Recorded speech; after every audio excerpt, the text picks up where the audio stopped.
El estetoscopio se inventó en Francia a principios del siglo XIX, pero fue en 1852 cuando se le dio la forma que hoy todos reconocemos y que supone todo un símbolo para la medicina.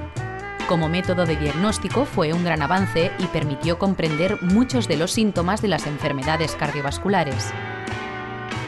Pero el corazón está en continuo movimiento y el sistema cardiovascular es muy complejo. Para estudiarlo con detalle tuvimos que esperar al desarrollo de tecnologías más sofisticadas a mediados del siglo XX. Los electrocardiogramas o las ecorradiografías resultaron fundamentales para evitar un gran número de muertes. De hecho, en 50 años la mortalidad cardiovascular se ha reducido a la mitad en la población occidental. Esa es la buena noticia. La mala es que las enfermedades relacionadas con el corazón suponen aún la primera causa de muerte en países desarrollados. En España representan un 40% de la mortalidad total. Hoy los retos de la medicina cardiovascular pasan por la biotecnología. La genética y la medicina regenerativa jugarán un papel fundamental para reducir nuestra principal causa de muerte. La pregunta es, ¿cómo? Se lo preguntamos a Francisco Fernández Avilés, catedrático de Medicina y jefe del Servicio de Cardiología del Hospital General Universitario Gregorio Marañón de Madrid. Hace más de 9 años que Francisco trabaja con células madre en busca de tratamientos para el infarto. La terapia celular aplicada al corazón aún está dando sus primeros pasos, pero promete ser una forma muy eficaz de combatir gran parte de las enfermedades cardiovasculares.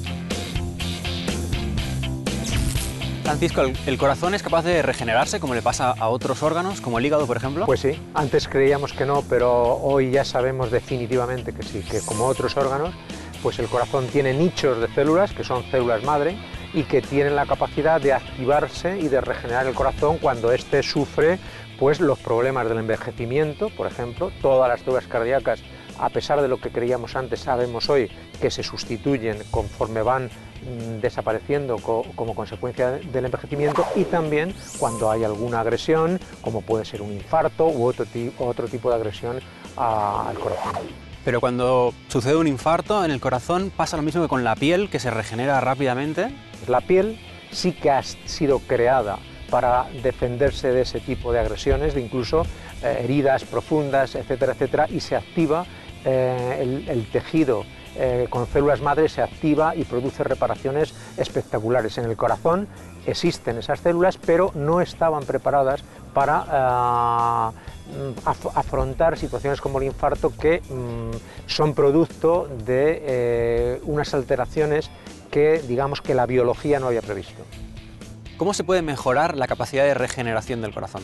Pues mira, la hipótesis que manejamos ahora es que esas células que tienen esa capacidad regenerativa, pero que es escasa, pueden ser ayudadas trasplantando al corazón células madre de otro origen, de la grasa, de la médula ósea, de otros sistemas musculares, como es la musculatura esquelética normal, o incluso células que tengan una modificación que las haga más potentes, procedentes de todos esos tejidos que te he comentado.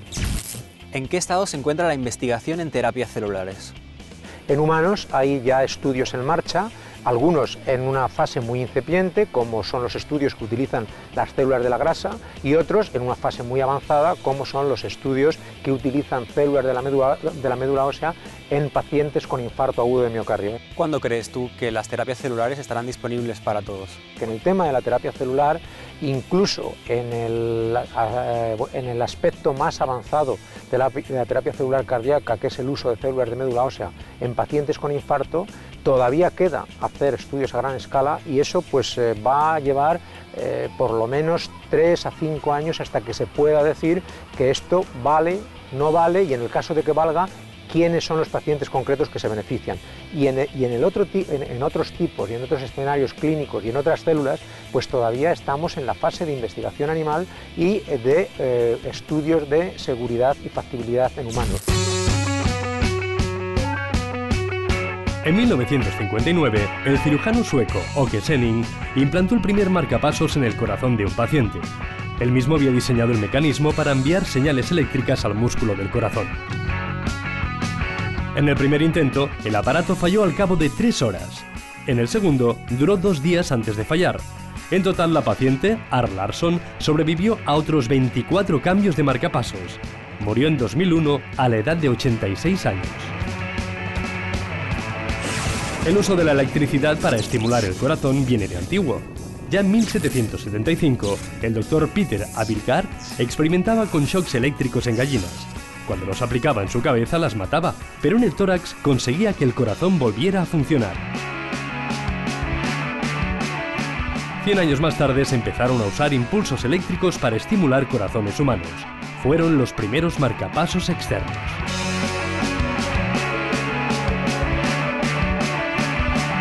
Hoy en día hay más de 2,5 millones de marcapasos que aseguran el latido regular de los corazones en los que están implantados, pero se sigue innovando en ellos. Para solucionar el problema de tener que cambiar la pila, se estudia usar la energía del propio latido del corazón para recargarla. Un prototipo implantado en cerdos ya permite reutilizar 1/6 de esta potencia para hacer funcionar el marcapasos. Además, existe un nuevo problema de seguridad. Con tecnología muy simple, se puede sabotear el funcionamiento de un marcapasos desde el exterior. En los tiempos de Internet, todo es susceptible de recibir un ataque.